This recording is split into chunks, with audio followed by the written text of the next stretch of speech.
I was done with the scene, and I remember just going, whew, and thinking, wow, I was thinking to myself, that was pretty fucking good. You know, and I mean, I was saying that to myself. She said, well, Michael thinks so too. And I said, what do you mean? She said, well, he's in the other room. And he was watching this video on a video feed in the other room. And he came in, he said, hi, my name is Michael. He said, that was terrific. I'll see you in Chicago. And I just was like, and from that moment on, I thought I'm never gonna second guess myself again. Right. And I'm gonna challenge myself more. I'm gonna an acting teacher friend of mine, Leslie Kahn, who's a wonderful acting teacher. She has a great expression, "Dare to suck," which basically just means take chances. I had a great experience with Michael. It was became the first of 3 projects that I've worked with him, since. We did another thing. We did a series called Luck about horse racing for HBO. Right. Another one where I'm in a scene with where Dustin Hoffman came up to me after our very first take. Dustin Hoffman came to me, and there was something sort of off. And I said, "Are you everything all right?" He said, "Yeah, I'm really nervous. This is my first TV show since 1971 or something. Since before that, I haven't done TV since The Graduate." And I thought, okay, Dustin Hoffman is nervous. I'm fine. I'm going to be fine. Right.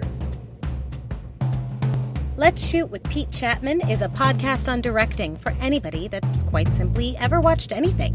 Pete converses with a wide range of fellow directors, writers, actors, showrunners, producers, executives, and more on a journey to determine just what makes a good director and why we'll always need stories.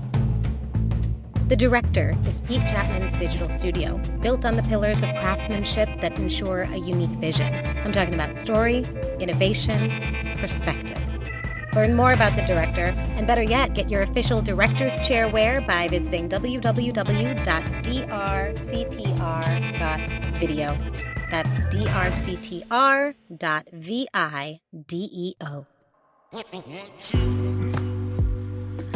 All right, what's up, everybody? Welcome to episode 28 of Let's Shoot with Pete Chatmon. I find that all podcasters have the same tendency to not look up the number of the episode before they begin. So I'm pretty sure we're on episode 28, and we're going to dive into it. Our guest is Mr. Spencer Garrett. An awesome actor. I will tell you more about him momentarily because, of course, I want to catch y'all up on the happenings around here before we dive in. Let's see. At this point, it is Tuesday, May 4th. It is the 2nd anniversary for me, marriage to my wife. So we're going to go out a little later, grab a lunch out in Malibu and eat some food on a deck overlooking the water, and it'll probably be our 2nd time out since March of last year eating food. So wish us luck, but we're gonna get out there and see what the streets are talking about. And in the world of work, we are going to, let's see, what have I done in the past few days? Well, I just delivered my director's cut on All Rise on Friday. That was a fun one. I'm actually very interested in seeing what makes it to the screen because our episode was longer than most, which meant that I was doing more editing and more cutting than I might normally, restructuring the order of scenes, pulling scenes out. Because the initial cut was 15 minutes over running time, which for a 1-hour show on broadcast is only 42 minutes. So that's 18 minutes of commercials if you're doing the math. And in order to get it down to, somewhere around 5 minutes, so the producers would have something manageable and have a point of view from which to view my cut, I had to get in there and carve out a lot. But it was fun and kind of put me back in that editing bag that I'm used to from my feature film work and short film work. So we'll see what happens, but lots of story, feel good about what we did, got some great style and transitional moments in there. And that's what's up. On the other front, if anybody out there knows why my Apple TV remote is not working, let me know. I welcome the feedback. It's the black one. You know, I'm holding it up if you're watching on video. It's the black joint. I think it's 4K, but basically it does nothing but control the volume. And if I didn't have an iPhone, I would not be able to control the entire TV system. So let a brother know if you know. So that's the word. Moving forward on the calendar, as far as like what I'm doing in these kind of in-between episode times as a director, I will be going to New York to shoot 2 episodes of season 2 of Love Life, which will be starring for this one. This season it'll be William Harper. Hold on a second. I'm pulling up the casting announcement because I got everything right here in my new phone. And yes, so we've got William Jackson Harper being joined by Jessica Williams from Two Dope Queens and Chris Powell, comedian CP Powell, who was in Detroiters. And this season 2 is gonna follow William Jackson Harper. This rom-com anthology will follow him. He replaces Anna Kendrick as the focus. He plays Marcus Watkins as he comes out of a years-long relationship with the woman he thought was going to be his person. The rug pulled out from under him, he is plunged back into the search for the romantic fulfillment that he thought he had already found. I am super excited to dig into this show. I'm doing episodes 202 and 204. And I'm looking forward to working with that brother. He is also in Underground Railroad, and he was in The Good Place, just like a really talented brother that I'm looking forward to working with. And it's kind of cool because if you remember our very first podcast guest, Theo Travers, we were texting and he told me that he saw my name on the board, and that is because he's been brought on as a consulting writer. And in the other world of small news, in the other news of small world, my writer for the episode of Mixed-ish that I did, what was that, episode 121, Rochelle Williams is being brought on as co-showrunner and co-EP. So it's dope. I'm glad that I'm leaving a positive weight behind me with the folks I'm getting to meet, and I look forward to working with these folks. So that'll be, I'll be out in New York end of May, looking forward to shooting that. And then after that, I'll head down somewhere else to do another show, and maybe I'll piecemeal it out so I don't hit you with the same information over and over again. But diving in now to episode 28 of Let's Shoot with Pete Chatmon, we are welcoming Mr. Spencer Garrett. I am sure that many of you have seen him in something. He is an incredible actor. Hopefully you heard him in our Wednesday morning podcast, but I'm just going to read from some of the titles that he's been in, starting with TV, going back to the late 80s, early 90s. He was in 21 Jump Street, Star Trek, The Next Generation, Murder, She Wrote, Law and Order, which is an obligatory threshold for all actors to go across before they can call themselves professional. We talked about that with Dorian Missick in episode 4. He's been in Insecure, Bosch, Survivor's Remorse, Liza on Demand, For All Mankind. On the film side of things, he's been in Air Force One. We talk about that. Thank You for Smoking, Transformers, Public Enemies, directed by Michael Mann. We have a really interesting conversation about how he booked that role and how that was a transitional moment for him. And getting back to the TV of it all, he is currently shooting HBO's Untitled Lakers project that comes from the book Showtime, about the Showtime era Lakers in the 1980s. He's playing legendary announcer Chick Hearn. And so we'll talk a bit about that as well. And so without further ado, we'll get into this episode.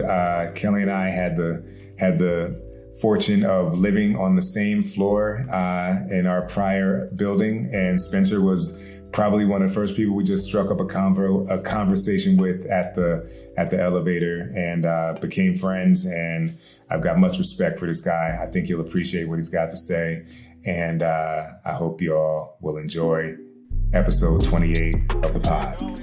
Let's Roll go. sound. Speed. The interview. Take 1. So, man, I don't even know where to start. I probably should have thought about this before we started, but when I look at everything that you've done, all the types of roles, and from TV to film, like, what's your definition of your job as an actor? My definition of my job as an actor, I think, first and foremost, is to serve the text.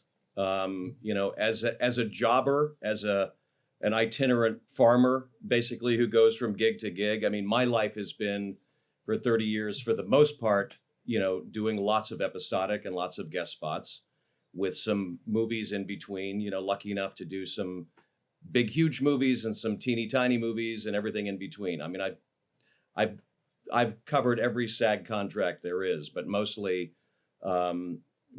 doing guest spots. And so, as you know, you get the gig on a Monday, and then the Tuesday, you get the script, and then you get a fitting the next day, and then you're on the set, and there's no time to rehearse or, really, you just jump right in.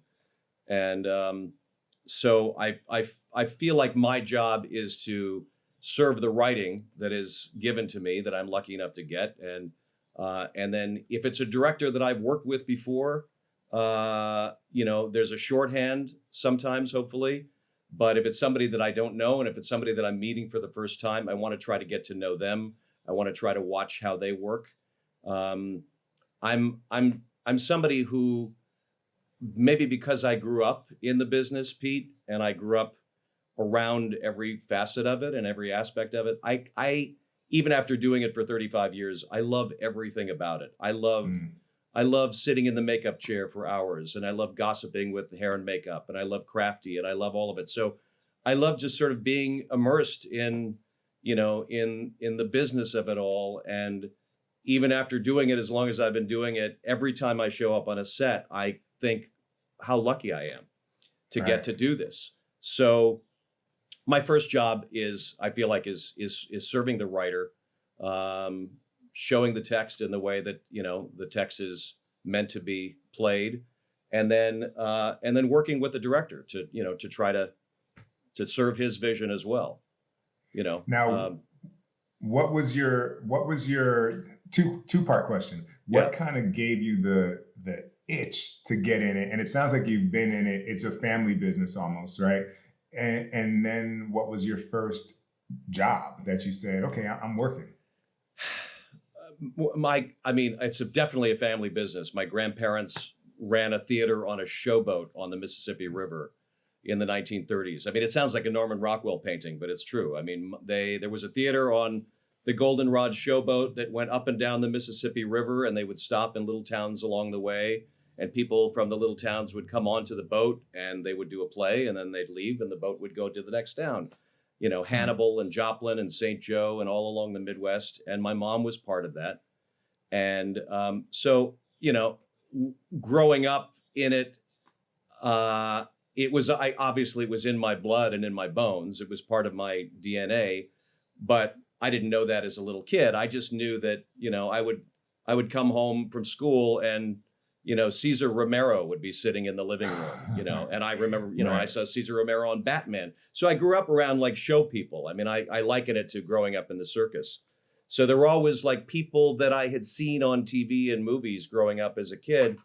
And so even though I didn't determine that that's what I was going to do when I was a little child, there was a sense that, maybe I'm going to head in that direction at some point. So I was like the class clown. I was the class ham. I was always putting on little skits and shows and sketches, at family holiday parties with my cousins and my family members. I was the one that was like, hey, let's go off in the other room and put on a little skit for the adults. And this was in LA? This was in LA. And then my mom, because, my mom's been acting since she's 2 years old. I was born and raised in LA, but then she'd go to New York and do a play for a year. So we'd go from LA to New York. We'd live in New York for a year, and then we'd come back to LA, and then she'd go do summer stock. She'd go do a play in Minneapolis or Chicago or Dallas. So my folks split when I was a year old. So my mom raised me, and so I grew up in green rooms and backstages, and with lighting and rigging and all of that stuff. I mean, my mom tells a story about she was doing a musical called The Unsinkable Molly Brown in the early 60s. And I was sitting off stage on the lighting board, watching the chorus, watching this all go on stage, watch this live performance. And at one point I just wandered out onto the stage in the middle of the show and started dancing, apparently. I mean, I was like 3 or 4. I just started dancing with the chorus in the middle of the show. Thinking that was just sort of the natural thing to do. And my mom in the middle of the number, like picked me up and brought me back off stage and set me down and said, stay here, you can dance later. So, awesome. I mean, so the bug was always in me, Pete, but, I was doing little high school, elementary school, and the actress Penelope Ann Miller was in my elementary school, and we did all the plays together. And then at one point, the mother of my best friend growing up was a screenwriter, and she wrote a movie of the week. And in the movie of the week, there was a little German boy. And I always loved doing little accents and things like that. And I said, I can do a German accent. And she said, oh, great. I mean, it was a little enough part. And I had done nothing. I had never been on camera. And she said, why didn't you audition for it? And my mom drove me to the audition, and I got the gig. And I remember being on set at the Disney Ranch, in this Western town, dressed in sort of like, 1880s garb with horses and hay and barns and all of that stuff. And, and I'm, I don't know, 7, 8 years old. And all of a sudden I'm transported into this whole other world with cameras and lights and horses and all of that. And I just thought, well, what's better than this? This is better than school. And now, did the family support it? Like, because sometimes the family's like, no, you will not be a football player like me, but sometimes they're like, oh no, like we're totally supportive of it. Like which she was I think my dad was a little more skeptical. My dad was a talent agent for 50 years, and he represented everyone from Vanessa Redgrave to Donald Pleasance, Oliver Reed. He started out in the business. So both of them, I mean, both my mom and my dad was a press agent at Fox in the 50s. And he was a lot more skeptical. He was, I think, when I started to do plays in high school and college and stuff, and I think my dad kind of got the vibe of, that's where he's headed. And, and I remember calling my mom from college one day. I had just gotten cast in a play there. I gotten cast in the play Equus. And I called my mom and I said, I think this is what I want to do. I think I want to do this. When I get out of college at some point, when I go out into the real world, I think I want to be an actor. And there was just a long pause, and she said, okay, you're gonna do it, be a good one. And you should go study with Sanford Meisner at the Neighborhood Playhouse. And, because I'd grown up watching my mom's fortunes rise and fall. And, she was a huge television star in the 60s, into the 70s. And then she became an activist, and she became president of the Screen Actors Guild, and a very vocal, outspoken activist in the women's movement, and, in a lot of different facets. And it turned a lot of people off, and it rubbed a lot of people the wrong way. I.e. the patriarchy. I mean, she pissed off a lot of people in Hollywood, And so all of a sudden the career dipped. And so, you know, I knew what it was like to, you know, to have a mom in the business who had done really, really well. And then all of a sudden, you know, and then you get aged out. So I had a lot to think about as far as whether I was going to jump in or not. And finally, I decided I was going to do it. I was going to give it a shot. And I called my mom and I called my dad. I said, I think I'm going to be an actor. And I called my dad first. And, you know, I said, I'm going to take a whack at this, Pop. And Right. he called my mom and he said, oh, Kathy, you're not going to believe this. He said, Spencer just called me and said he wants to be an actor. And she said, what did you expect? An astronaut? Like, Right. you know, with this lineage. And, you know, and I got out of college and I went to theater school and I did all of the things. I did the off-Broadway play for $78 a Right. week and industrial films and commercials and, you know, crappy theater and Schenectady and waited tables. And I loved all of it. I loved the struggle of it, you know. Right. But you know, like I said, about 30 years in, I think I'm just kind of getting the hang of it. Now, this question is based off of an assumption. But I found, like, you know, with all the new entryways into being in front of the camera, there's different experience levels that I come across as a director, right? Yeah. So you find, like, there's people with raw talent. And then you find, and sometimes those people, but they don't understand, like, blocking or like opening up for the camera, you know what I mean? You know, and then you have folks who know that, but they maybe aren't the most, their emotional instrument might not be playing at beautiful music. Yeah. Was there more training when you started to Yeah. make sure that actors, like, were fully versed in all the technical aspects? And what was that training? Well, it's two-part answer, I guess. I mean, as far as the training of the technical aspects of it, the blocking and hitting your mark and all of that stuff, to me, that's all stuff that comes by doing. That's on the job training, you know. They don't teach you that at Juilliard. They don't teach you that at theater school. I mean, that I'm aware of. I mean, I remember one of my first gigs was on a Western, and I auditioned, and the director in the room said, "Do you know how to ride a horse?" And of course, it's, you know, I'm just starting out, and I said, "Boy, can I ride a horse!" You know, I can ride such a horse. I mean, I grew up on a farm in Montana, you know, roping cattle, and I mean, I just really went for it. And he's like, "Great, you got the gig." And I walked out of the room, and I thought, "Oh God, I hope I don't get this job." And I got the job, and 2 weeks later, I'm on a horse. Right. And, you know, the moral of the story is, you got to know what you're doing. I found myself in, maybe because I'd had the advantage of growing up on sets, and I knew what was where, and, you know, but I also, the technical aspects of it were something that you have to learn. You know, you got to come with the full toolbox, though, when you show up on set. So you got to, you know, I mean, the emotional life and all of that stuff comes from your training.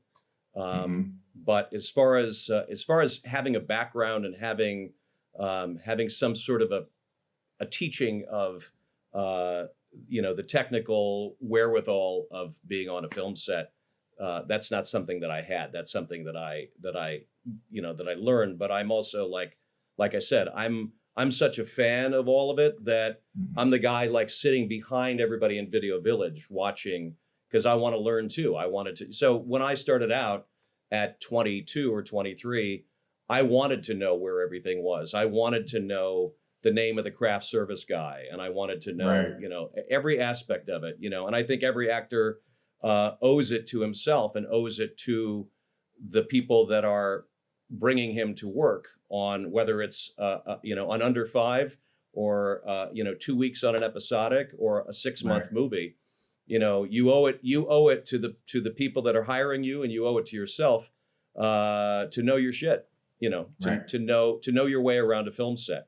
And that's just something that you get from being interested in it and immersed in it. You don't learn that by sitting in your trailer watching TV. You got to be Right. in it and part of it. And that's always been my jam. I mean, for me, I just love I love being a part of the process. Sometimes to the annoyance of the director that I'm working with, I'll tap the director on the shoulder and say, do you mind if I watch? Do you mind if I stand back and watch? Because Right. I love learning. So I've always been a fan of that. I love when like actors are like, hey, like, oh, what's that? That's your like shot list? Oh yeah, check it out. Yeah. Oh, that makes yeah. because everybody begins to kind of work in concert, I think, which is always going to be to the benefit of the project. You used the phrase, the beautiful music before. I mean, when everybody's grooving and everybody's in sync and everybody's working together for the common cause to make this project work, Right. it's like a symphony. I mean, it sounds corny, but it's like, when Right. all of the instruments are in tune and you make your days and the actors are clicking and everybody's working their ass off and you make a great Right. day. You go home satisfied and you come back looking forward to coming back the next day, whether you're an actor or a director or a crew member. Right. Some days are rockier than others, but I've been on film sets that have just been absolutely chaotic. And there's an energy and a buzz and something interesting in that too, in the chaos. Right. But for me, if you're working with people that are just at the top of their craft and everything is humming, there's nothing that's more thrilling to me. Right.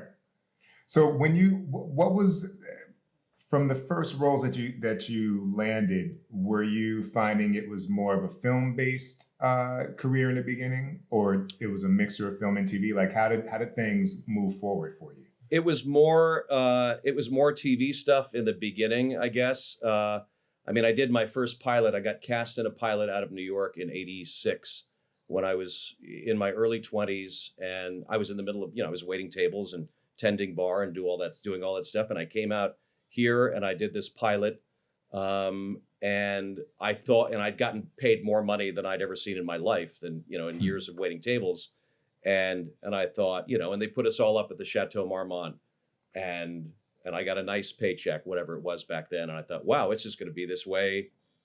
I'm on the ride, baby. I'm on the roller coaster up, and then the pilot doesn't get picked up and you go back and you're slinging drinks at the Rainbow Room again. So, Right. But eventually I made my way back out here. I was living in New York and I said to my mom, who was back there, I said, I'm going to go out there and I'm going to try to, make my stake in it. And I came out here and it was kind of like television gig, good guest spots, like really good, interesting stuff.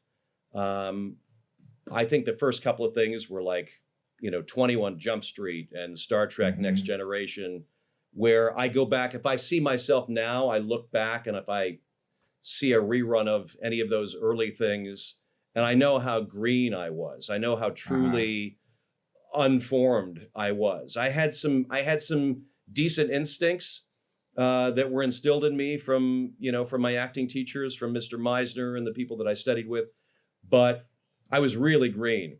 And Right.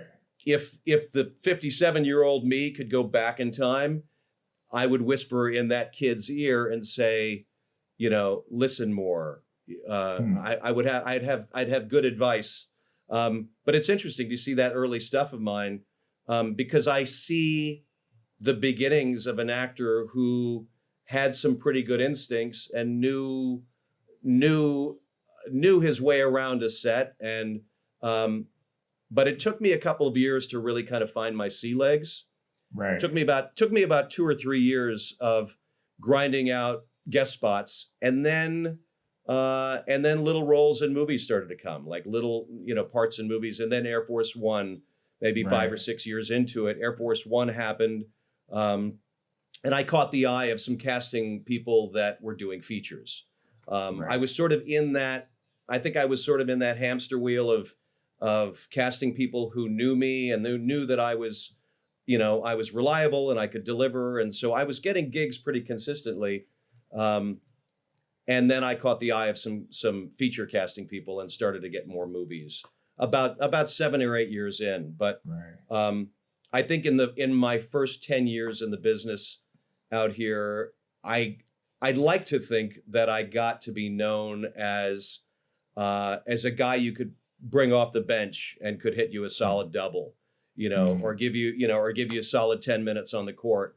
Like I wanted to be a reliable guy. I wanted people to think of me as a professional, a guy who shows up on time, who hits his mark, who doesn't bullshit around, who plays well with others, for lack of a better phrase, and delivers. I love. There's so much to that though, because I think of the first like directors that I was kind of learning about in the TV world that were getting hired all the time, that I had an opportunity to talk to. And the overwhelming thing that I heard was, Ken Whittingham is a nice guy.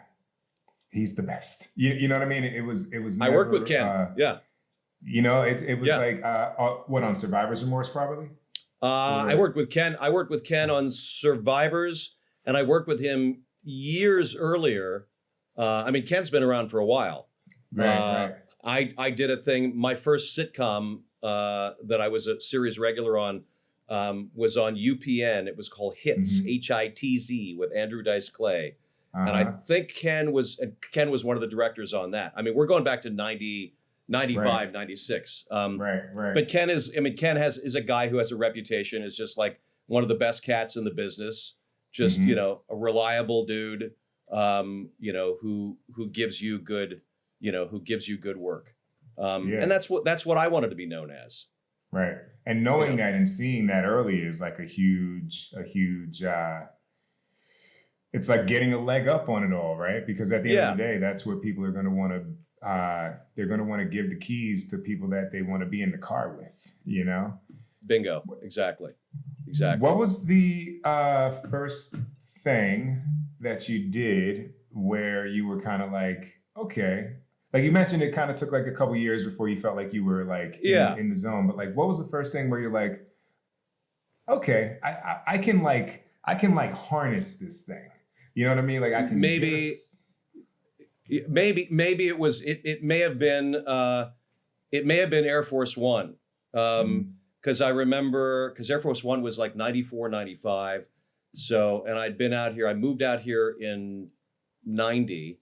So 5 years in, and I got Air Force One. And I remember thinking, all right, I've been invited to sit at the grown-ups table, literally at the table. And I'm sitting with Glenn Close and Harrison Ford he was in the plane, but Glenn Close and Dean Stockwell and all of these great character actors, and I always thought of myself as a character actor, and I'm surrounded by like some of the best in the business. And I remember thinking, it's funny, I'm at my desk and there's a picture of me surrounded by all of these character guys. And I just remember thinking, all right, you just got handed the keys to a pretty good car. Now you just moved from a Yugo up to a better car. You better know your shit and you better deliver. So I think that's what put me, I feel like people ask me, what's the job where you feel like, you made it. I never think in those terms. I just think, there was a moment where I feel like maybe the universe felt like I was ready to be in a picture like that. And I felt very nervous about being a part of it until I was doing a scene with Glenn Close, and we were running. I was running across the White House lawn, and there was a helicopter and it had to land right at the right moment, and I had to meet her at the helicopter and then run her back to the White House, and I had to hit my mark. I had to run at the right speed just as the helicopter landed, pull her out of the helicopter, and all of this stuff. And they don't teach you that shit at Juilliard. They don't teach you that in Drama 101. That's stuff that I had never done before, and I was terrified. And And I remember, and I missed the mark the first time. And Wolfgang Peterson, who I really, I mean, he'd done Das Boot, and I mean, as a director, I had great admiration and respect for. So I really wanted to crush it, and I blew it on the first take. And we did it again. I mean, they had to send the helicopter up and back down, and I thought, oh my God, I'm going right back to the Rainbow Room after this, and I pulled Glenn Close out, and we're running back, and we get back to the fake White House thing that they had built, and she turned to me and she said, "That was fantastic. That was so thrilling, wasn't it? It was so great." She said, I know you didn't get it on the first take, but like the second time was so great. And she said, and I'm so nervous. And I turned to her and I said, "You're Glenn Close. You're not supposed to be nervous. You're Glenn Close." And she said, "Are you kidding me?" She said, "I'm terrified."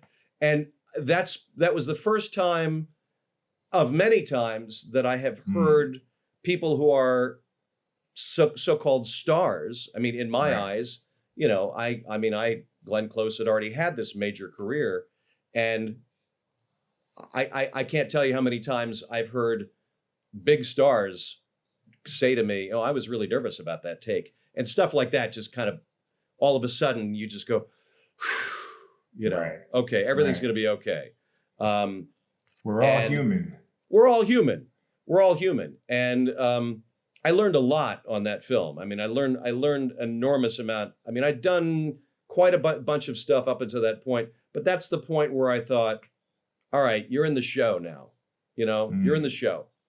You're not gonna be a movie star, but you're in a big effing movie, and somebody gave you a chance, and that's where I thought, okay, maybe I haven't arrived, but you know, I'm at the station, and now I want to make the most of it. When did your process change, and what was it before it changed, and then what made you change it to, you know, what it might be today? I feel like my process is always changing, because I'm always learning new ways to go about things. But there was one sort of changing point for me that I always kind of go back to, which is I had been, after Air Force One and a couple of other things, I had been kind of like cruising along at this nice, comfortable speed of doing a lot of sort of courtroom dramas and kind of playing the same tropes of the same kinds of people. You know, the smarmy yuppie lawyer, the corporate prick, a lot of those kinds of guys. Like I called them my pantheon of pricks in suits, and there were a lot of them. I played a lot of pricks in suits, and I became the go-to guy. You know, you need a prick in a suit, call Spencer Garrett. I was like, great, a gig is a gig. Don't bitch, don't complain, show up, do your thing. And around 2007, I had an audition. I guess my point is, Pete, I'd gotten very complacent about my work. I think my work had gotten lazy because I was used to getting cast in the same kinds of roles that I felt like unconsciously, I guess, I wasn't putting in the kind of depth of work that I should have been doing and seeking out other kinds of parts. And a great casting director named Bonnie Timmerman brought me in for Public Enemies, and for a really nice role in Michael Mann. It was my first time meeting Michael Mann, and it was a real character role, and I'd always thought of myself as a character actor, like the kind of guy that wanted to do different kinds of, play multitude of different kinds of roles. But I'd kind of been in this same, track. And she brought me in to play this real character role. And I thought, I'm not going to get this. I mean, this is the guy who's like, he's an ex-boxer. And there was just something very kind of like very thuggish and just something that was out of my wheelhouse. I didn't feel like he was in my wheelhouse. And I said to her at the audition, I said, you know, Bonnie, I feel like I would be better served, or you would be better served if I read for, you know, the lawyer or the FBI guy, or, you know, a guy in a suit. Mm-hmm. I was looking for my comfort zone. Hmm. And she said, and this was my first time meeting her, and she said, you know, I've been following you for a long time, and you're very good at what you do. And she said, at some point, you're going to be very bored with what you do. She said, I brought you in for this role because I wanted you to be challenged as an actor, and I wanted to see you do something different. And I thought, well, yeah, goddamn, you're right. Of course you are. I mean, that's why I'm here. So she said, come back tomorrow. And she said, I'm not going to bring you in for FBI guy number 3 or, you know, lawyer number 2. I'd done all those guys already. I could do them in my sleep. And she said, I want you to come back and I want you to read for Tommy Carroll. I want you to do this boxer thing. And I came back the next day, and I was prepared for the audition, but I wasn't really prepared because I knew I wasn't going to get it anyway. And that was the attitude I went there with. Came back the next day. I mean, I'd really just worked on it, and I came in with some real choices that surprised me. And they had a videographer in there. They had somebody coming. It wasn't over Zoom. It wasn't just me and the casting director in the room. They had a guy in there videotaping it as he was making, you know, as if he were making a film. And this was what was going to get sent to Michael, who was in Chicago prepping it. And Almost I remember like a screen test, huh? It was like a screen test.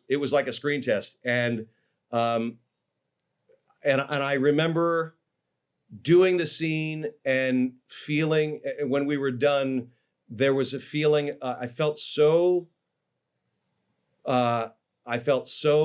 pure and so light and so satisfied that something had clicked into me. This sounds so actory, and forgive me, it really sounds actory.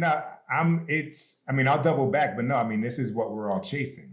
No, yeah, I mean, exactly what you're talking I about. think I was done with the scene, and I remember just going and thinking, wow, I was thinking to myself, that was pretty fucking good.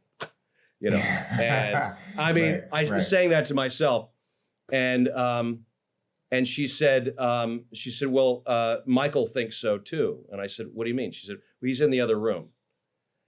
And he came in. She had told me that he was going to be watching this, and he was watching this video on a video feed in the other room. And he came in, and he walked in the door, and he said, hi, my name is Michael. He said, that was terrific. I'll see you in Chicago. And I just was like, and it was, and from that moment on, I thought I'm never gonna second guess myself again. Right. And I'm gonna challenge myself more. I'm gonna an acting teacher friend of mine, Leslie Kahn, who's a wonderful acting teacher. She has a great expression, dare to suck. You know, which basically just means take chances, make bigger moves, make bolder moves. And Bonnie gave me the license and the freedom to do that. And I was able to deliver, and I had a great experience with Michael. It was became the first of 3 projects that I've worked with him, you know, since. We did another thing. We did a series called Luck, about horse racing for HBO. Another one where I'm in a scene with where Dustin Hoffman came up to me after our very first take. Dustin Hoffman came to me, and there was something sort of off. And I said, are you everything all right? He said, yeah, I'm really nervous. This is my first TV show since 1971 or something. Since before I haven't done TV since The Graduate. And I thought, okay, Dustin Hoffman is nervous. I'm fine. I'm going to be fine. Right. Because we're all human. But that experience gave me just such a confidence to and then from every job, everything. And when the movie came out, I think people saw it and went, I mean, I don't have a huge part in it, but I'm in it enough that people saw it and went, oh, Spencer Garrett really is a character guy. Right. You know, now we know that he's willing to, you know, take chances. Right. So for me, that was that was a turning point. Yeah, it's so interesting too, like how many, it's like the butterfly effect, you know, like how many little things have to happen to not help you, but to kind of propel you to be who you can be, right? Yep. Because like Bonnie has to say, you can do more, you know, and then it just tapped into something that was already there for you, but you would kind of like, you know, it's like a plant that you stopped watering. And then That's it. 1,000%. I had forgotten about it. I'd forgotten about the plant, you know, in the plant inside me. I'd forgotten to water it, and I was sort of coasting along. And I was aware that I was coasting along. And I remember being, you know, I was like, oh, great, I got another job as another, you know, schmucky lawyer. And I could have done that probably for the next 25 years. But I knew that I wouldn't have been content with that. Like at some point, something needed to change. I needed to click into another cylinder, to move into another realm, of my craft. And so when I teach my acting students now, I teach from time to time. There's a school called the Ruskin School. John Ruskin, who was a protege and an assistant to Sanford Meisner, who was my teacher. I teach a master class every couple of months for them, and I find myself learning just as much in my teaching to them. I learn as much from them as I'm giving to them. I mean, I'm giving them knowledge coming from, you know, a very basic Meisner method, you know, that I learned as a student. But the kids that I'm teaching now, and I say kids, I mean, they're everywhere from 20 to retahirees in their 60s that are starting. You know, there's a guy who was an accountant for 25 years, who in his late 50s decided that his lifelong dream was to be an actor, and he's starting from scratch, and he is marvelous. Like, he is so good because he is so raw. He's got no tricks. He's got no bullshit. He's got no. There's no shtick.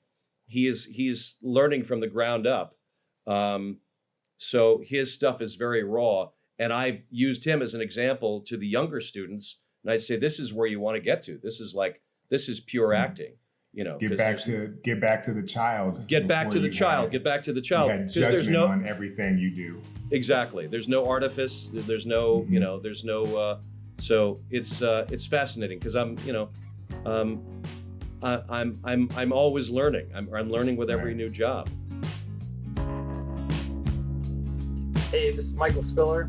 I'm a producing director on shows like The Mindy Project and The Mighty Ducks. You're listening to Let's Shoot with Pete Chatmon. Transitions, a director's journey and motivational handbook, is Pete Chatmon's upcoming book from Michael Weezy Productions. What started in 1993 has been a marathon of persistence and creative pivots, transitioning from indie filmmaker to teaching at NYU's acclaimed film school, to running a production company, to directing television and commercials, and ultimately eyeing a return to the feature films that gave him his start. A mixture of how-to, self-help, and inspiration, this book is for any person targeting a successful career in the creative arts. Transitions, a director's journey and motivational handbook, is coming soon. Let's talk about process, because it's not often that at least the directors listening get to talk to actors about how they do what they do.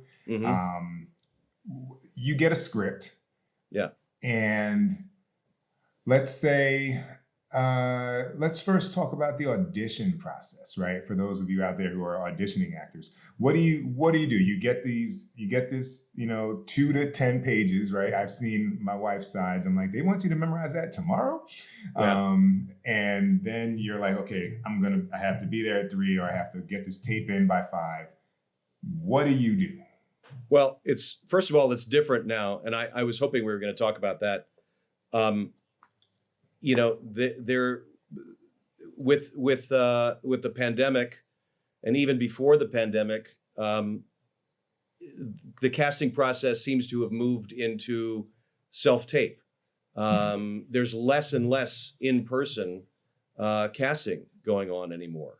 I think the last thing I auditioned for in person, to be honest with you, was the Lakers thing, the HBO thing.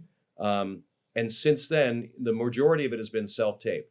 And I'm having to relearn my own audition process, because you're reading, in some cases, you call up, hey, Tim, are you home today? Because can you set up your ring light and your thing? Because I got to get this in tomorrow. Right. And maybe Tim's not an actor, or maybe maybe the person that you got to read with to get the thing in. So it's a different vibe, and I'm having a tough time kind of getting on board with it, because for me, and maybe Kelly's experience is different, but it's like acting in a vacuum.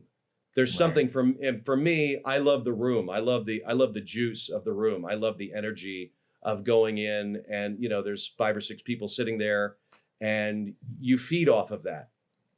And I always have. And for me, it's been a chance to act. It's a chance to perform in front of people, because that's what we do. And so now, with that being taken away and the self-tape stuff, it's different. I think my process has changed. I'll get an audition. My thing is, I will take it and I will break it down as much as possible. I've never been one to learn it 100%. I like having the script in my hand. I had a couple of experiences as a young actor where I thought I had it entirely memorized, and I left the sides in my bag outside in the hallway, and then I'm in the room because I just thought I was super cool, and I was like, oh, I've got it all memorized. And then you get in the room, and then halfway through you go up, and then you're done. Yeah. So I like having the sides. I also I like not knowing it entirely word for word, and it gives me an ability to improvise within the confines of the scene. It allows me to I'll get the sides, I'll read it 2 or 3 times, and just enough so I have a sense of it. And then if I'm in the room, I'll be able to read it as if I'm improvising it. Does that make sense? I'll be able to read it. It totally does. Okay. I mean, I will, to me, it feels like I'm reading it as if I'm giving, an improvisatory reading of the script, and that it's coming organically. Right. If it's well written, I find too, it kind of lends itself to that. Like, even like if you hear a well-written song, you can kind of predict the lyrics to some degree. There's like a little bit of a rhythm. Like the obvious words should be in this ballpark, That's right. And you can kind of rely on there being some fluency in that. I was going to ask you though, when you say break it down, what are you doing for those who might not know? I'll take the words, and basically, if it's a courtroom scene or whatever the context of the scene is, I'll try to find out where I need to be emotionally in, I'll take it down in little pockets, I call them. And I will just write down for myself, where I think I am in this particular moment. So by the time I have that entire scene, I've got a scene coming up on my show in a couple of weeks. Shouldn't talk about it, but I've got I will say, you told me you guys were rehearsing yesterday. Yes. And it sounded like you were doing it on your own time. Yes. And I was just like, I fucking love that. You know what I mean? Oh, like I love it. Like that's just awesome. No, I love it. I called the production office and I said, can you put me in touch with, because you don't have that luxury. You know, we don't have that. I mean, I think I've done 5 or 6 scenes already on the show where, you know, you show up and in the thing I'm on now, I'm in a 3.5, 4 hour makeup process in the morning with prosthetics and wig and all of that. So I'm the first guy in there in the morning at 5:30, 6 o'clock. And so by the time I'm out, you know, you're sitting in the chair, and if the person you're in the scene with is lucky enough to be there, you know, you're bouncing back and forth, but there's nothing like being able to dig into it face to face. So we actually got to, you know, have a face to face meeting. But I will take, you know, I took that scene and I kind of broke it down into little parts because there's a lot of business. The Chick Hearn character in the show there's a lot of business, whether I'm, you know, fixing a martini or in this case, I'm coloring my hair. And there's a lot of things. This is the Untitled, is it still Untitled? But Untitled HBO Lakers project. Untitled HBO Lakers project. Yeah. About the Showtime Lakers from the 80s, Magic, Kareem, Pat Riley, Jerry Buss. Like it's when Jerry Buss bought the team in '79. He bought the team from Jack Kent Cooke and decided to turn it into this Showtime thing. Mm-hmm. So it's Jerry West and Jerry Buss and Magic and Kareem and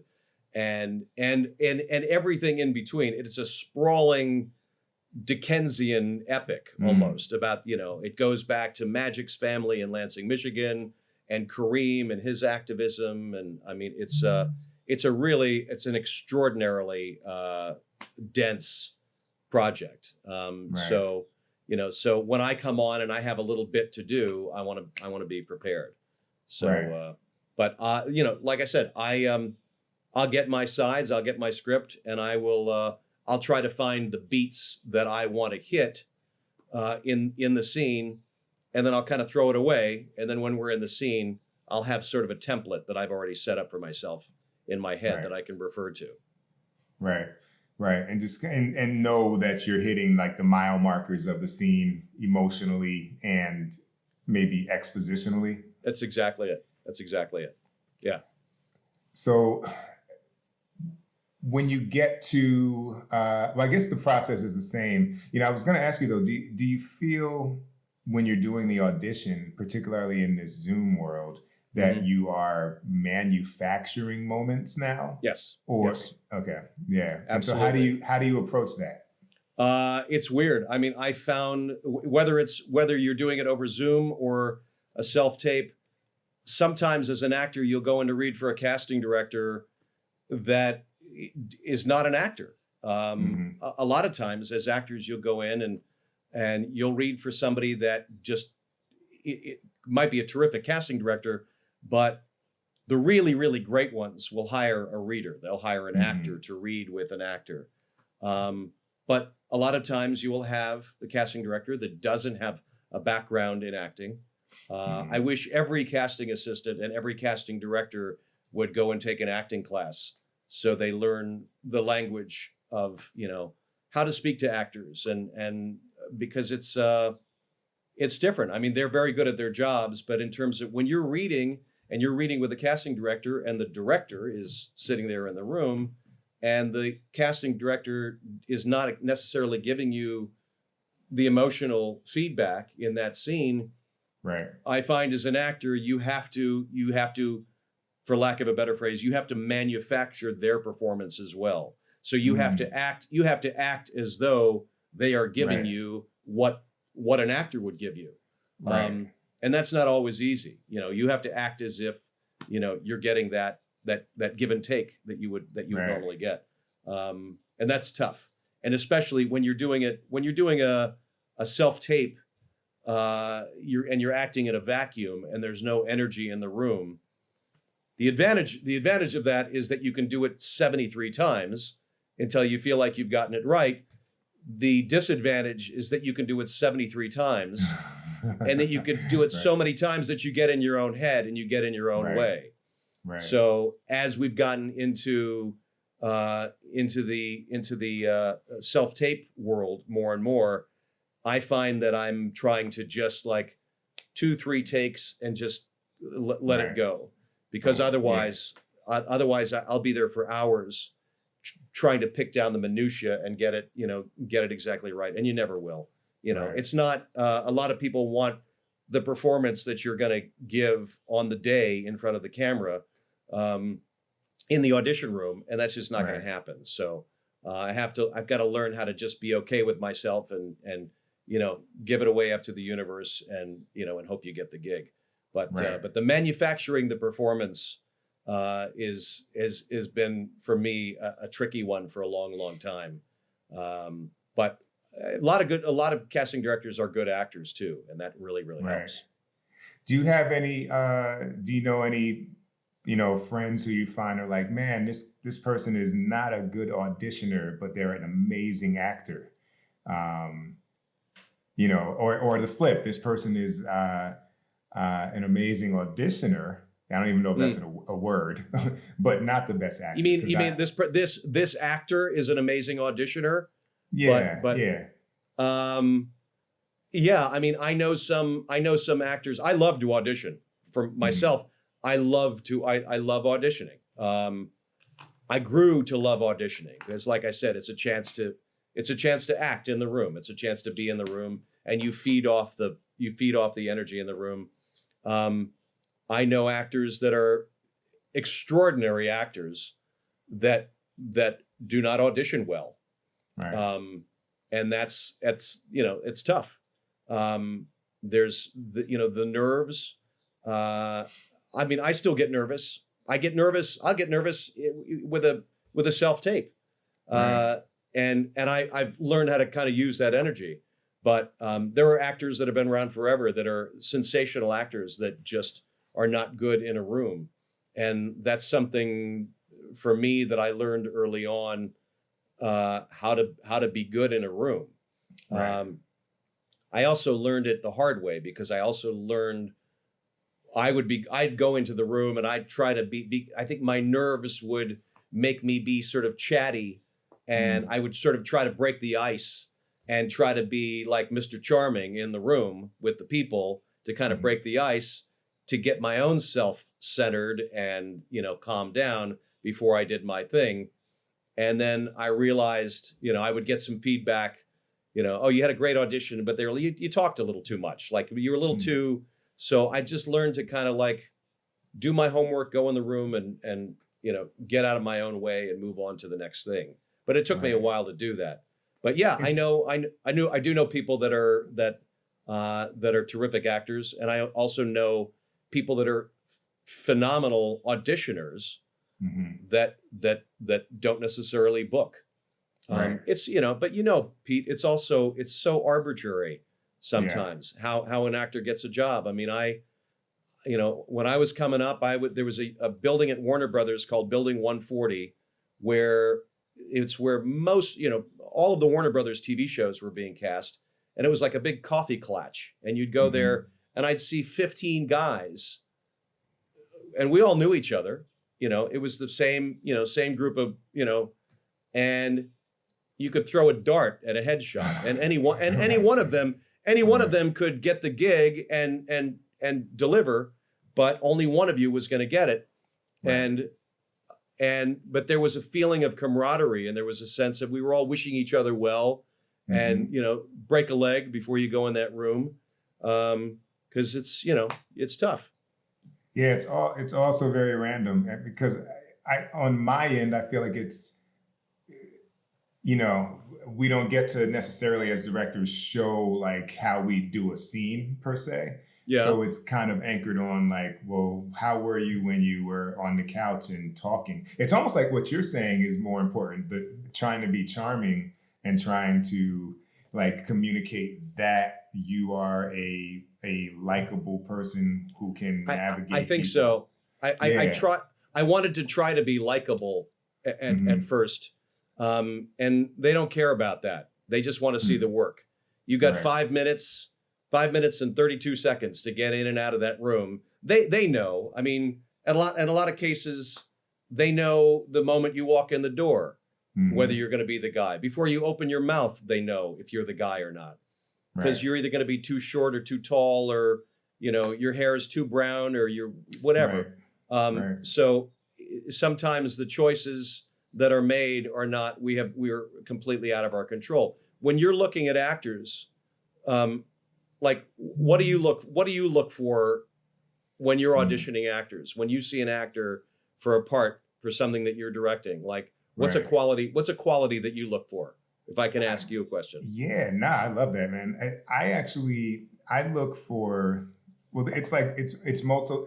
I'm not necessarily looking for a great audition because I know all of the psychological things tethered to it, and I also know that it's not a real example of anything.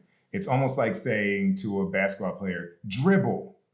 All right, you're a really good dribbler, but but what do you do when there's defense? You know what I mean? And what do you do when there's a play?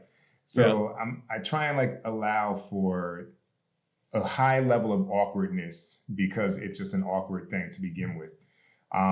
When you say, because you said something really interesting to me. When you say, I know the amount of psychological, stuff that's tethered to it. How do you know that, and how did you come by that? Because a lot of directors don't. A lot of directors don't have that emotional toolbox or the wherewithal to understand that. That's really important. What you just said, for an actor to hear that is gold for me. You're the kind of director that I want to work with, because you understand. You know how hard it is for an actor. You don't know what's going on in their life. You don't know what they've just come from.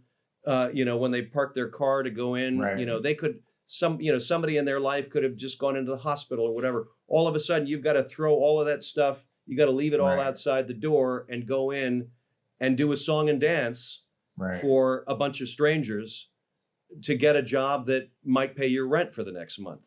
That's when you talk about emotionality and the emotional thread. That to me is what, that's what I mean.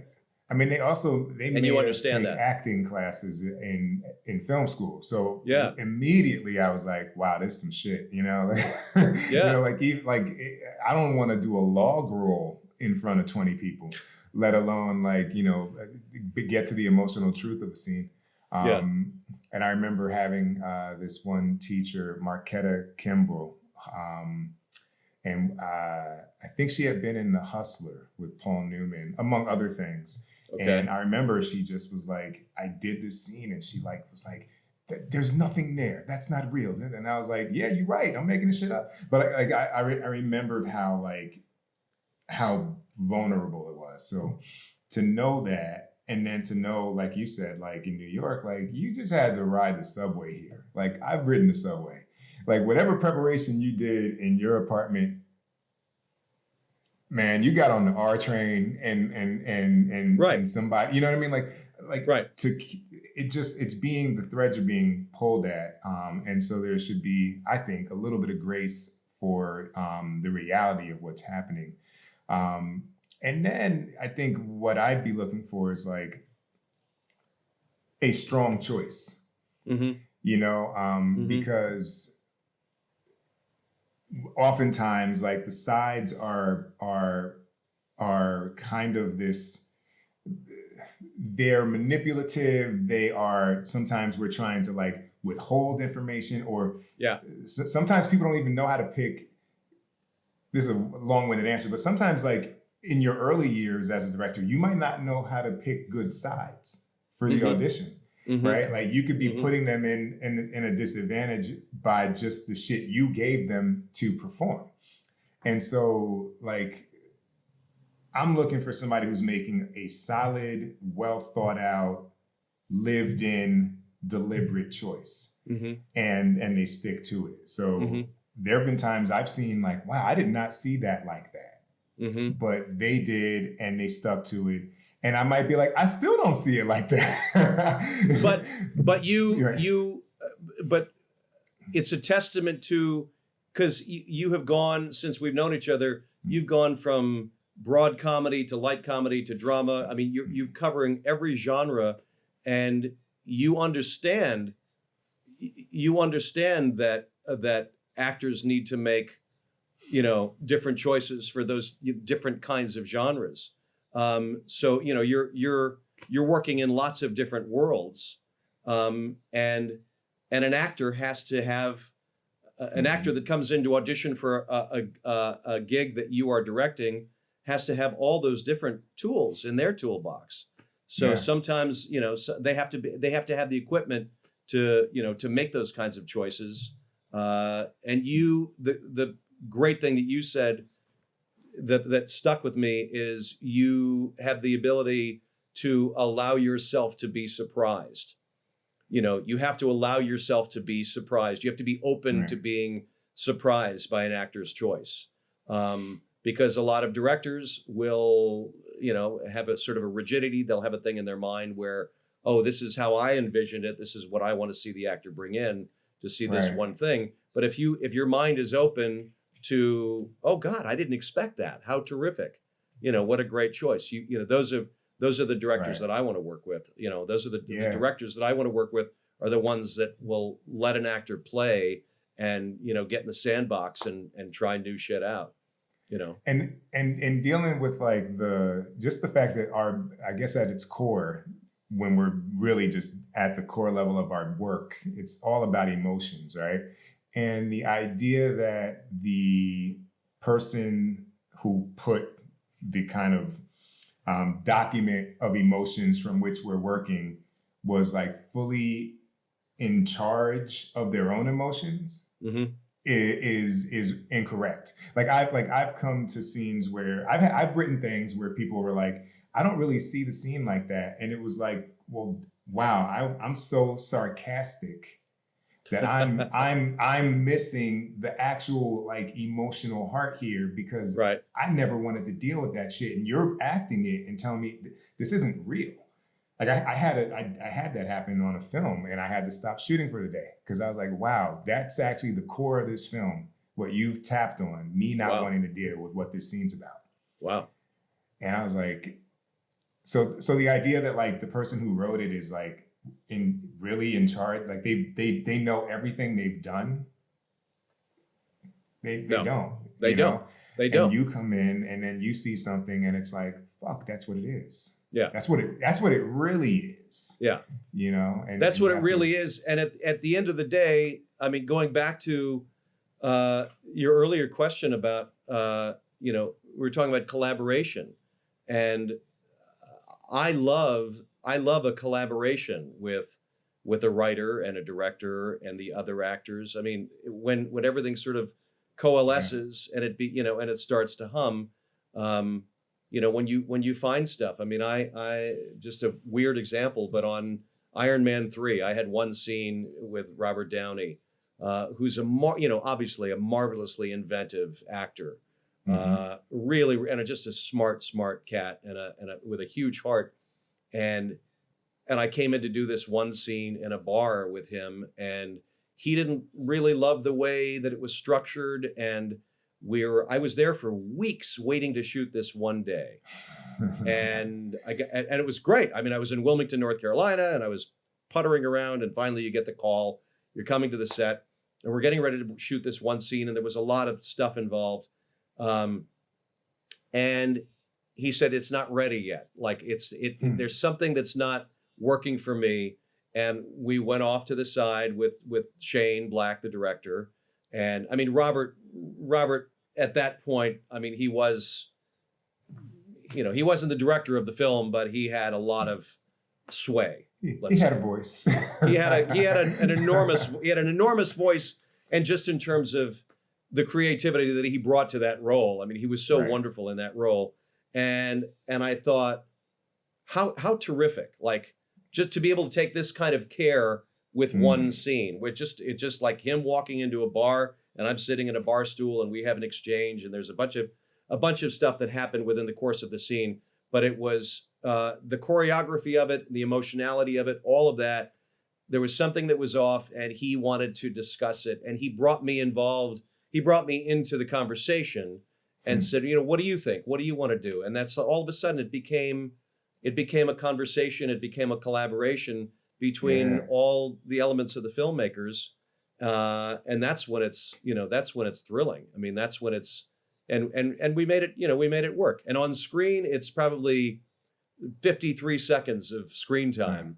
Right. But it's a powerful little scene. And I'll never forget him pulling, he could have gone off with Shane and said, yeah, this isn't working. How do we redo this? But he pulled me into the conversation and said, well, what do you want to do? Right. And I have enormous respect for that. Right. Right. That's awesome. Well, speaking of that, I'd love to ask you, like, what's your kind of,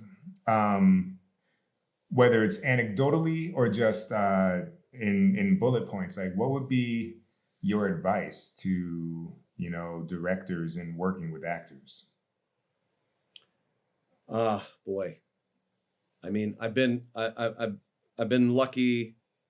I've been lucky. I was thinking of, Michael Mann, and I was thinking of Mike Nichols, and people that I've been lucky to be in their world that, that come with so much equipment and so much knowledge.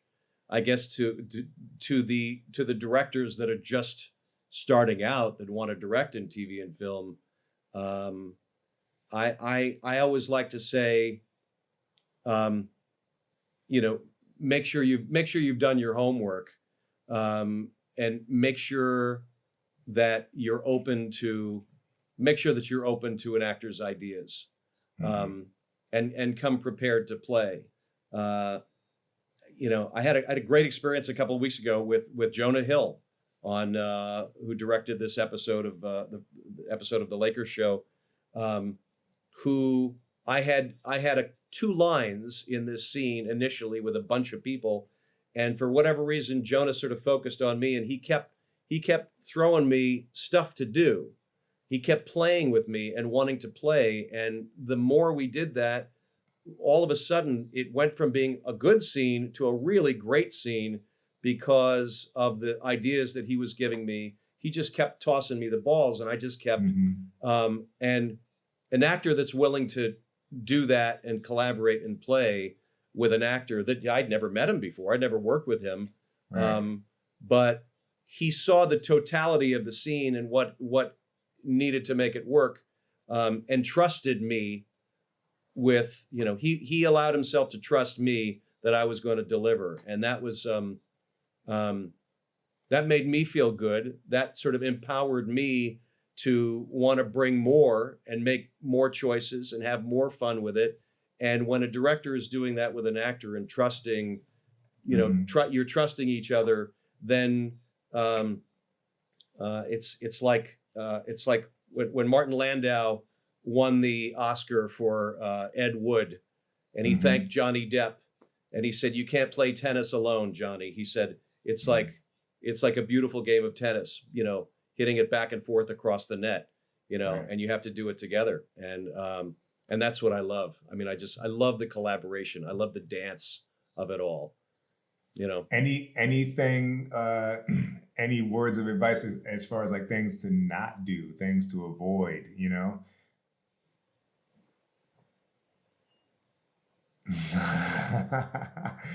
Don't be a jerk. That's on the mug. That's it. Yeah. Don't be a jerk. Show up. Know your lines. It's the old Spencer Tracy. Don't bump into the furniture. Know your lines. Be on time. Be a professional. These sound like really old school, dusty old tropes, but I mean it, and I try to live by that maxim.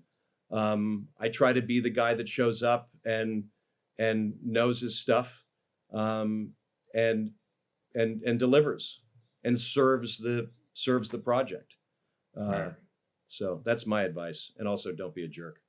Don't be a jerk. Well, I don't want to leave without touching on some of the other things you do, because I know that you've produced podcasts. Also, you perform in support of the National Breast Cancer Coalition. So, if you want to chat about some of those other things that you do with your talent and what you kind of are looking forward to doing more of down the line? Love to hear it. Well, America 2.0 was a great collaboration that I found with a director, a writer director named J.S. Mayank, who I was invited to come to a table read of a pilot that he'd written about 4 years ago. And I came away, I didn't know him at all. The casting director brought me in to do this table reading of a very sort of West Wingy, Washington, D.C. based drama. And I fell in love with the writing. And I went up to him afterwards and I said, I hate to sound like one of those actors, but I said, I really love your script, you know. And I said, if anything ever comes of this, blah, blah, blah, blah. And he said, no, you don't understand. He said, I wrote this for you. I wrote this character with you in mind. Wow. And so which was completely flattering and lovely. And we became good friends. And he was trying to shop the script around at the time. And everybody said, nobody wants to hear from politics right now because of the political climate of the country. It's too toxic. It's too flammable.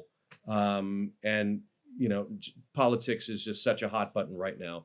So long story short, I said, why don't you chop it up into 6 pieces and turn it into a podcast? And we got some great people involved. And for several weeks, we turned the pilot into 6 episodes and we released them, and it became, I think ultimately like the number 3 podcast in the country, which was really, really special. So, I mean, things like that. And then during the pandemic, I mean, we did this thing called Quarantine. I did a show, Jerry Ying, who's a pal of mine, an actor, he came up with this idea to raise money for the SAG-AFTRA Foundation COVID-19 Relief Fund. We were all sitting in our houses and our apartments with nothing to do and trying to survive this thing out. So he came with this idea to do a sort of a show within a show about a bunch of out of work soap opera actors. Did you ever see any of it? I did. Yeah. It was funny. It was all improv. It was all made up. The actors the night before were sort of given story points and like little bullet points to hit. And then we had 3 different guys filming from their houses on Zoom. I still don't know how we pulled it off, but we did 25 episodes. And we ended up raising raised about 20 grand for the SAG Foundation, for the COVID Relief Fund, which was really, really something. And we just had a blast. We were going to do 5 episodes, and we kept going and going and going, and we kept bringing in special guest stars, and we just had a blast with it, and it was fun. The National Breast Cancer Coalition, I did for about 15 years. There's a cabaret that we did. I haven't done it for the last couple of years now, but in fact, it was called Les Girls. That's me in all my glory there in the white tux. Oh, yeah. And it's Allison Janney and Steven Weber. And we did that for 15 years. I did it. It was a hell of a lot of fun. And every year we do it to raise money for the NBCC. And my mom's a breast cancer survivor. I had several friends who were breast cancer survivors, and a couple of friends in my family that we lost. So I got involved with them. Perry Gilpin, my friend who was on Frasier for many, many years, came up with the idea to do this cabaret, and we were going to do it 1 year, and all of a sudden it turned into this 15-year thing. So so that's one of the charities that I'm involved with that I'm very proud of and very fond of. Yeah, man.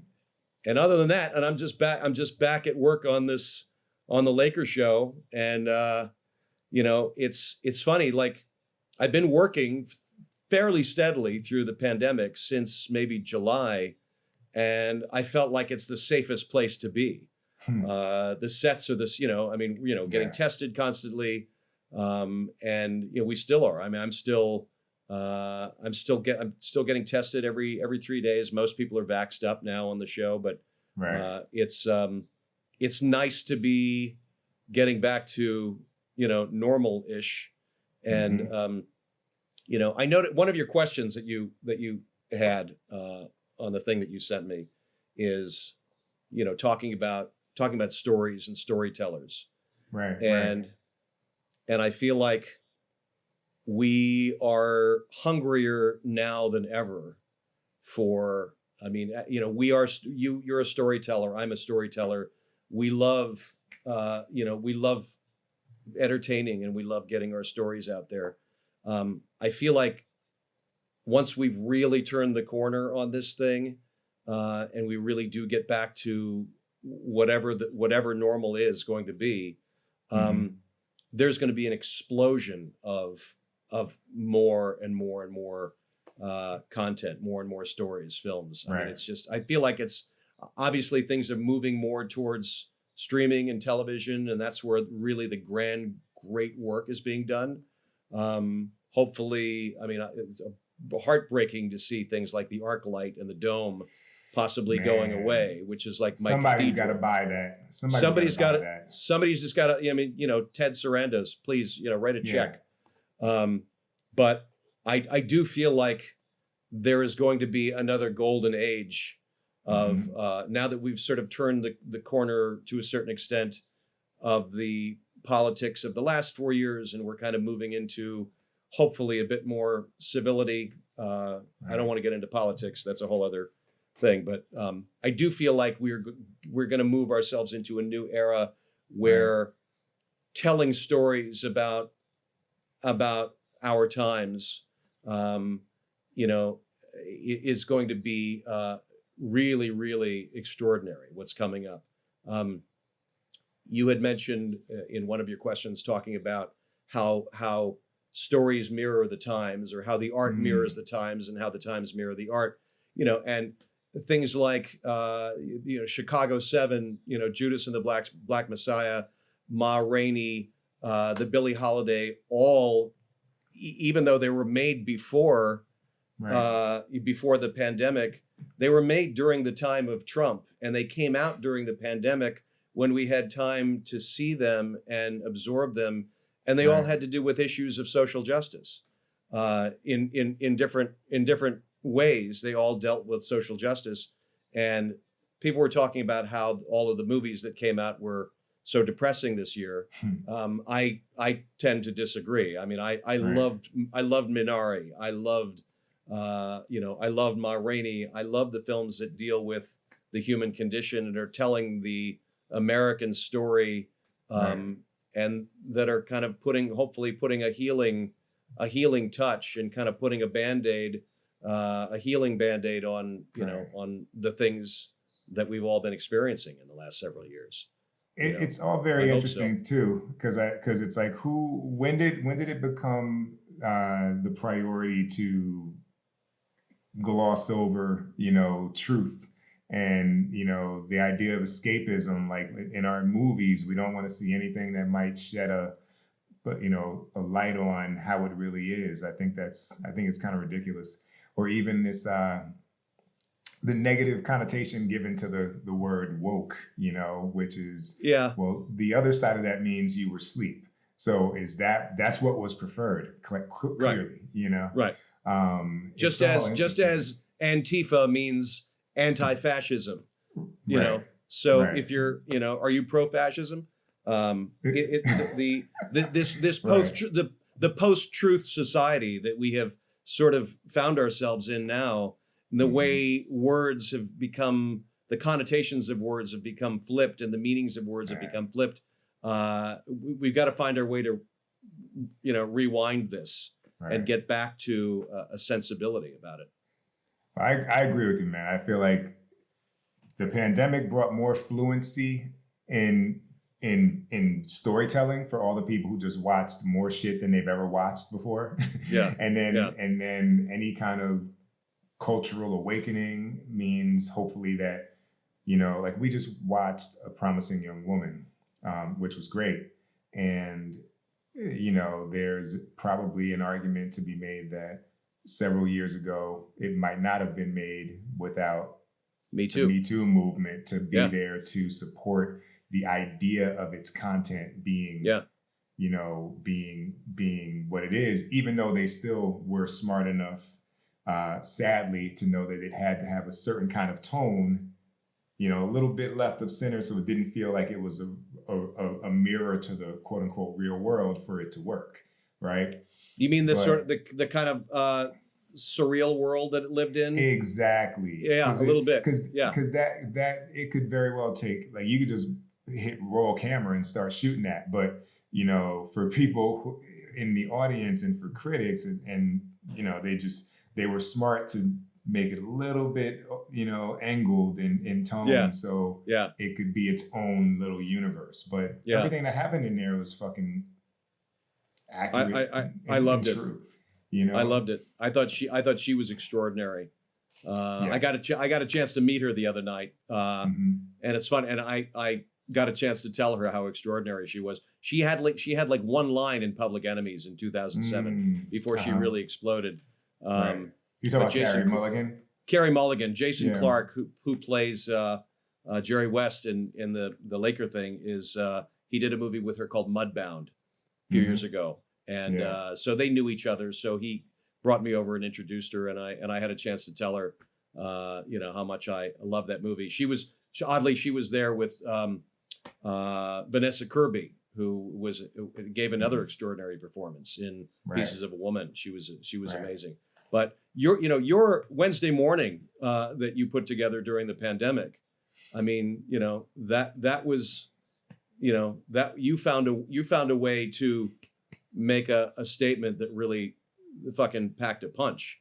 Yeah, not without your help, man. It was. We needed you for that guy. Oh, buddy, I was honored. I was really honored that you asked me to be a part of that, and you know, and Coleman and everybody involved, and you know, and Kelly just was fantastic. And you know, you told a story about Trumpism and the Trump era without hitting us over the head with it.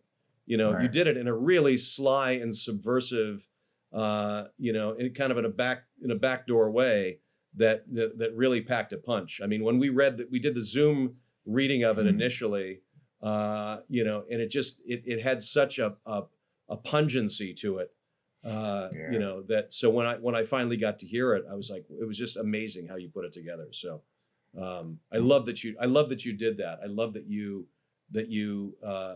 crafted this piece of political theater for, you know, I mean, if that's what, you know, it's, I don't know if you want to call it that, but to a certain extent, it, you know, it had it is not, I mean, look, that's the goal. We do the work to pay the bills and then hopefully do the work that we can't seem to stop thinking about and find a way to use our talents and our resources to make it. Yeah.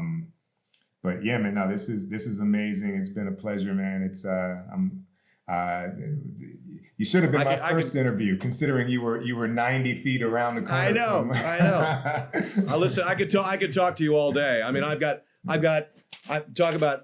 wrote out, I have like pages, all of the questions. This is what a Virgo I am. So all of the questions that you sent me, I wrote out answers to your questions. I don't know whether I answered a single one of them, but and then I had a whole bunch of questions that I wanted to ask you. But I love this dialogue. I love you. I love what you're doing. Love you too, brother. I love your career. I love that you're just crushing it, you know, and doing so many great things. It's such a pleasure to see, because and I'm hopefully the gods will put us on the same soundstage together one of these days. It's coming soon enough. I am sure of it, because I can't go somewhere without the stakeholders there already knowing you. So you know, it's gonna connect at one point. We will. I got that. I got to read the script too that you sent me. So that's on my to-do list. You will dig that. I know we're at the end of our. I wanted to ask you what kind of actors do you like working? What kind of actors? Because you've gotten to work with so many different kinds of people now in your relatively young career. You know, what do you respond to in an actor? What turns you on about an actor's performance? Man, you know, it's you obviously you married one. I know. And I mean, you married a great one. What was it about? Obviously, it was not about her as an actor, but obviously you got to work with your wife as an actor. So there was a quality that she, you know, she brings such a soulfulness and such a depth of character to that performance, as on screen. But what do you respond to an actor that you work with? I think it all goes back to, and it's funny, man. As I answer your question, I think of a joke a costume designer said to me that was quite accurate. She said, "When in doubt, dress the character like the director." And I remember she had done this in a particular film, and I was like, "Oh, that looks great. Yeah, I love that jacket." That's interesting. And I think about this idea of like being over prepared so you can let it go. And I think that is the thing that I'm often trying to, I love that. That I'm always responsive to. Like I want to be able to say, hey, what are your thoughts? And you've got you just showed that legal pad of notes. Like there are thoughts. Here are my thoughts, Pete. Exactly. I had them taped all around me. I'm like, I've got too many thoughts, but I love talking about this stuff. I could talk about the craft of acting and directing till the cows come home. But yeah, I mean, and that's what it is. I look for that, and then it's like, okay, when you have that, and then you can also say, well, fuck that, right? And like, let's go over here because like there's a certain like truth, and then there's, I don't want to pick random numbers, but let's just say there's probably 5 ways that we could approach it, and they're all going to be honest and truthful. It's just a matter of like, can you like carve that out, and can you identify the like,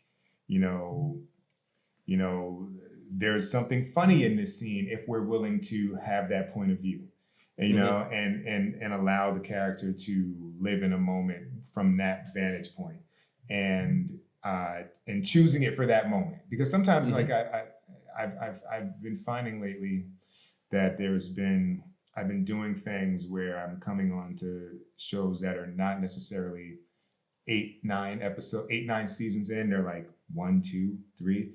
And it's this weird place where some folks have decided who that person is. And then there are some who are like, okay, I've got a pretty good handle on it, but like, let's try what you're talking about. Right. And it might be right, it might be wrong, but like it offers another color, it offers a chance to explore. And I guess at the end of that rambling is like, we can be certain, we can be deliberate, but we can also explore with economy. Because I know we have to make days, and I know we have to, we don't want to do shit that will never get used, but I don't know. Feeling explore with it. I'm going to write that. Explore with economy. I like that, and I love. Be so over prepared that you can throw it away. You know all your shit, and now you can throw it away and play and explore. That's what it's about for me. I mean, like, I didn't come to the Lakers project with a fully formed idea of Chick Hearn. Or how I was going to play him. I'm finding him as I go, and I'm finding that when a director that is as inventive as Jonah was a couple of weeks ago is throwing me stuff, I thought, and all of it, it's like adding little pieces to the puzzle. So by the end of the day, that chick that I gave them at the end of the day, I was like, okay, I think I'm almost there with this guy, and he allowed me to find more pieces of that character. That by the end of this run of this first season, I'm going to be fully in my body as this guy. So that's what I love about the collaboration with the director. But be so over prepared that you can throw it away and allow yourself to play. It reminds me of a quote that I love from Steve Martin, and I tell this to my acting students: is be so good that they can't forget you. There you go. Be so good that they can't forget you. Like when you're auditioning, when you're in the room. Be so on your game that they're going to remember you, whether you get the gig or not. They remember that you came in and you were prepared and you did your thing, and maybe not this time, but the next time. That's what it's all about. That's what it's all about. Yeah. Well, don't hop off just yet. I got to get something else from you. But Man, this has been awesome. Great way to spend a Wednesday. So great, a brother. Monday. Thank you. A Monday. But this will air on Wednesday. Okay. Oh, really? And, Wow. Yeah. And, much love, man. I appreciate it. Much love to you. What's up, people? This is Pete Chatmon. Follow me on Instagram and on Twitter via @PeteChatmon. Follow the pod on Facebook on our Let's Shoot with Pete Chatmon official page, and hit up our mailbag with questions, suggestions, or hey, donations if you're feeling like it via Let's Shoot with Pete Chatmon @gmail.com. And just in case you need to know how to spell it, that's Pete with the last name CHATMON.